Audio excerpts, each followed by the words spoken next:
कहाँ तक बनाए थे कल? पांचवा हो गया था ना, या बच्चा है?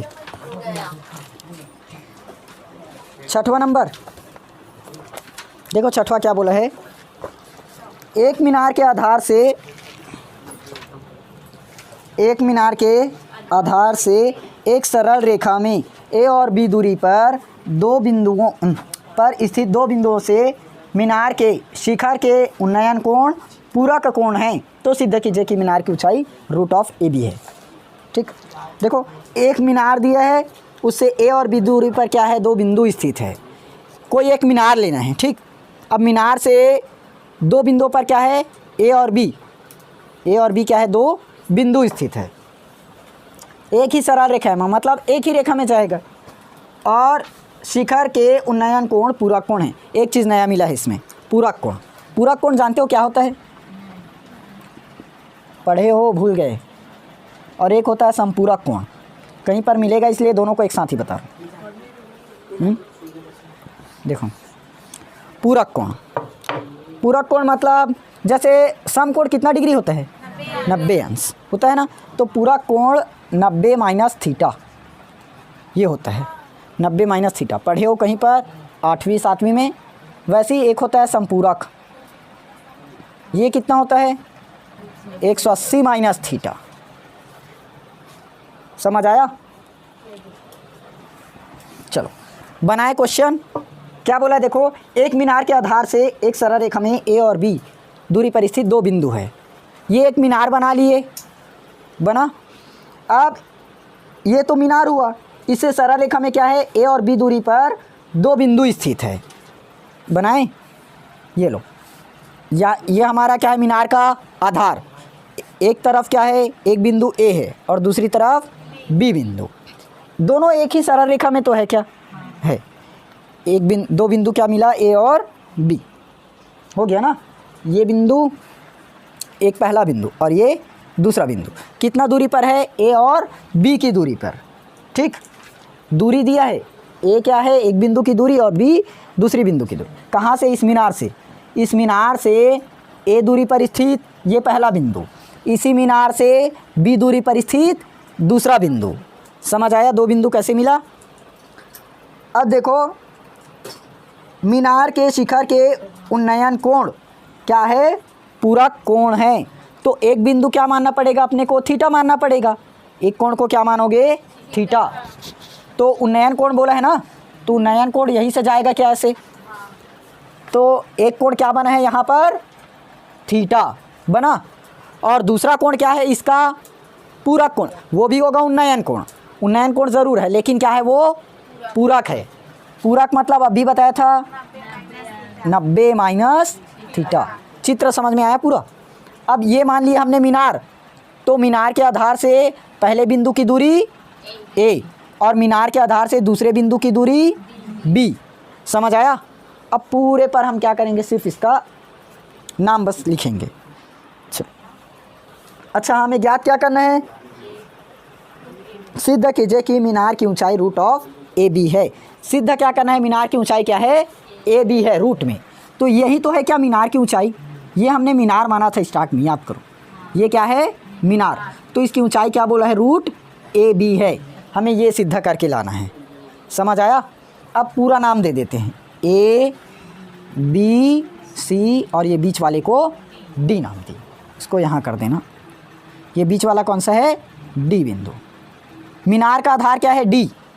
ठीक, इस आधार से डी से ए तक की दूरी ए, डी से सी तक की दूरी बी, डी से बी तक की दूरी रूट ए बी। हुआ? लिखें, माना। बी डी क्या है? एक मीनार। बी डी क्या है? एक मीनार। इसकी दूरी क्या है? Root A B. और यही क्या करना है? हमें सिद्ध करना है। सिद्ध करना है। समझ आया? और क्वेश्चन में दिया है, बोल दिया है ना पहले से, ए से डी तक की दूरी ए से डी तक की दूरी ए पहला बिंदु हुआ, और डी से सी इसकी दूरी बी, ये दूसरा बिंदु। समझ आया? कोण ए बराबर और कोण सी बराबर 90 माइनस थीटा। यहाँ पर भी हमें दो त्रिभुज दिख रहा है, समझ आया। ये एक त्रिभुज इस तरह से बना है, यहाँ पर कौन सा है डी, इस जगह बी, और यहाँ ए, यहाँ थीटा, इस जगह रूट ए बी। ये तो हमें खैर सिद्ध करना है, होगा। और इस तरफ सी और इसका ए, ये बी, और इस जगह डी और यहाँ बी, ये यहाँ भी रूट ए बी, यहाँ 90 माइनस थीटा। अच्छा, पूरा कोण समझ में आया कैसे कैसे बना है, और साथ में पूरा डायग्राम और कुछ इसका चित्र। हाँ, और क्या दिया देखो, कौन सा नंबर का क्वेश्चन है, छठवा दूरी एच, राइट। चलो हाँ, ध्यान दो, हमें ये सिद्ध करना है ना, तो सिद्ध करना है, तो अभी तो ये पता नहीं है कि ये होगा, तो इसकी दूरी को क्या मानना पड़ेगा, h, इसकी दूरी को h मानकर चलो तो सिद्ध हो जाएगा। देखो रूट ए बी ये है, हमें क्या करना है, सिर्फ ये सिद्ध करना है, अभी पता नहीं है कि ये है, हमें लाना है, सिद्ध करना है, तो इसकी दूरी को क्या मानना पड़ेगा, h। आप इन सब को जब सॉल्व करेंगे ना तो ये निकल कर आएगा। चलो रखें, tan थीटा लंब बटे आधार, लंब बटे में आधार।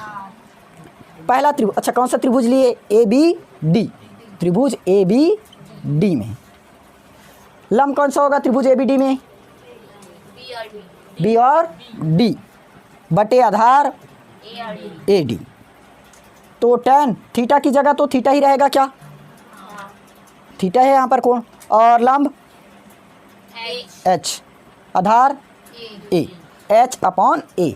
ये किसका मान निकला, अभी सिर्फ tan थीटा का, इसको इक्वेशन फर्स्ट मान लिए रहते हैं।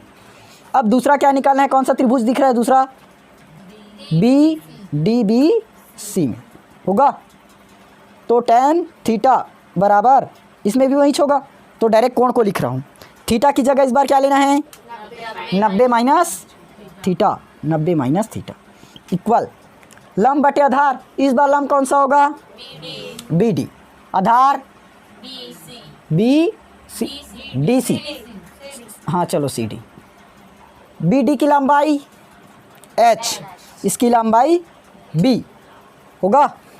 अब tan 90 माइनस थीटा क्या चीज़ है, कॉट थीटा, कॉट थीटा बराबर h अपॉन b होगा। अब tan थीटा, कॉट थीटा को मैं 1/tan थीटा लिख सकता हूँ, क्योंकि कॉट थीटा बराबर 1/tan थीटा, जस्ट उल्टा है ना, बराबर h बटे में b। अब देखो यहाँ पर इक्वेशन में हमें tan थीटा दिया है, लेकिन यहाँ पर 1/tan थीटा है, तो हमें भी इसको क्या करना पड़ेगा, tan बनाना पड़ेगा, इसको भी क्या करना पड़ेगा, tan थीटा बनाना पड़ेगा, या तो इसको 1/tan बनाना पड़ेगा, तभी तो लेफ्ट हैंड साइड बराबर होगा।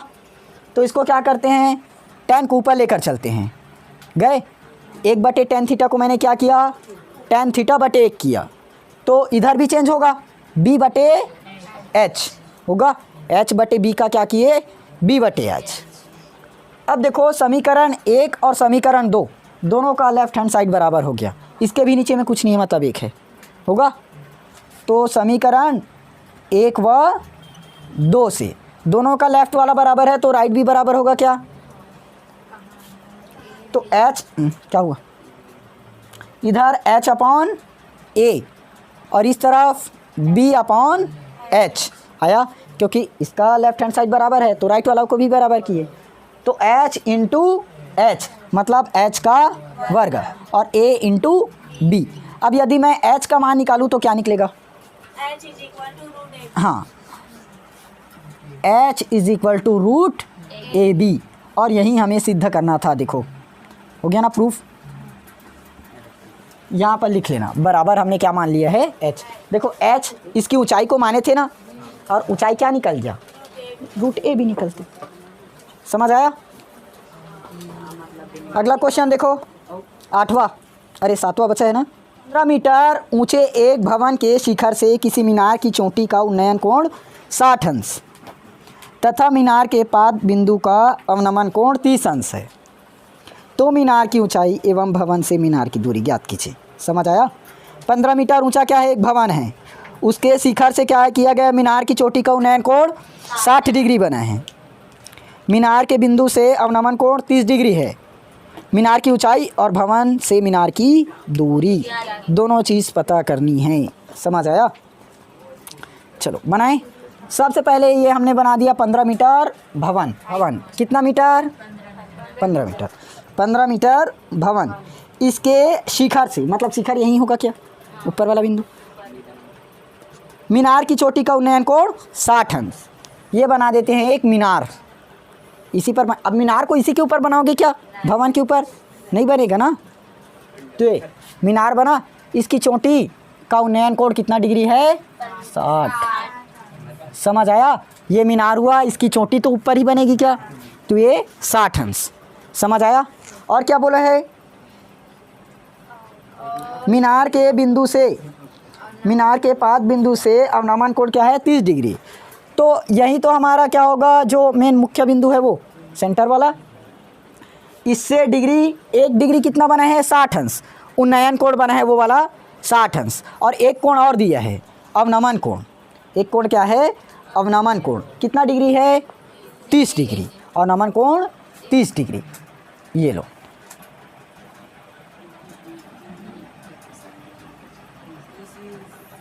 समझ आया? यहाँ क्या बना है, अवनमन कोण 30 डिग्री। क्लियर हुआ? क्या दिया है, 15 मीटर एक भवन दिया है।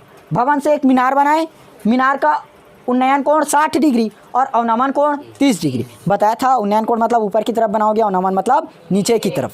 तो समझ में आया 60 और 30 कैसे ऐसे बना। अब देखो ये वाला को, इसको नाम देता हूँ तब समझ में आएगा। A B C D और E। देखो यदि मैं देखूँ D B E बराबर होगा BEA के कोण, मतलब यहाँ जो कोण बनेगा वो वाला और इस जगह को कोण, कौन सा कोण से बराबर हुआ है बताओ जल्दी।